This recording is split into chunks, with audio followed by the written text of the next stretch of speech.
काय नाही रे, ते परवा घर वगैरे घेतलं ना, त्याच EMI वगैरे चाललंय, त्यामुळे थोडं बघतोय. चालेल, करतो तुला मी नंतर फोन. Okay, bye. काय म्हणतोस? गाडी बुक केली होय.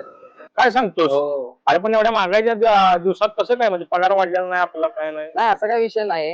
EMI जर बुक केलं जीएसटी कमी होत्या त्याच्यामुळे आता प्री बुकिंग चालू आहे. केव्हापासून?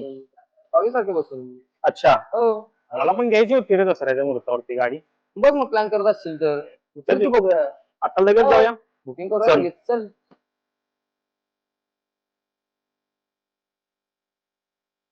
चालतं ठीक आहे. तुम्हाला मस्त गाडी दाखवतो दुसरा घेतो.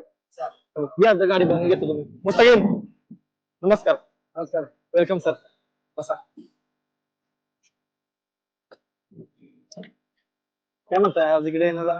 काय नाही आपण गाडी बुक केली ना. अच्छा हा राईट. त्याला गाडी बुक करायची आहे. त्याला फक्त विषय कसा माहिती आहे का? म्हणजे तुम्ही बरेच मला सांगितलं जीएसटीचा हा तो फक्त त्याला समजून म्हणलं. अच्छा नमस्कार.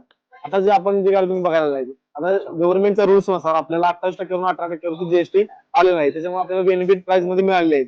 ऍक्च्युली गाडीची प्राइस आपल्याला कमी झाली आहे. कधीपर्यंत गाडी घ्यायची प्लॅनिंग आहे तुमचं काय? दसऱ्याला घ्यायचं प्लॅनिंग होतं माझं. हा हो. आता सर कसं आहे सीझन चालू आहे आपल्याला सीझन चालू असल्यामुळे गाडी अवेलेबल होत नाही त्यामुळे बुकिंग चालू आहे. पण मी समजा आता बुकिंग केलं हा तर मला ते काही लागू होणार आहे 22 तारखेला? लागू होईल 100% तुम्हाला तो आज जीएसटीचा बेनिफिट भेटून जाईल त्याच्या वेळी. तसं असेल तर मग काय बुकिंग करायला हा, लागत मग नाही. तेच ना कारण कसं गाडी अवेलेबल होते नाही होती त्याच्यामुळे तुम्हाला आता बुकिंग करावी लागेल गाडी.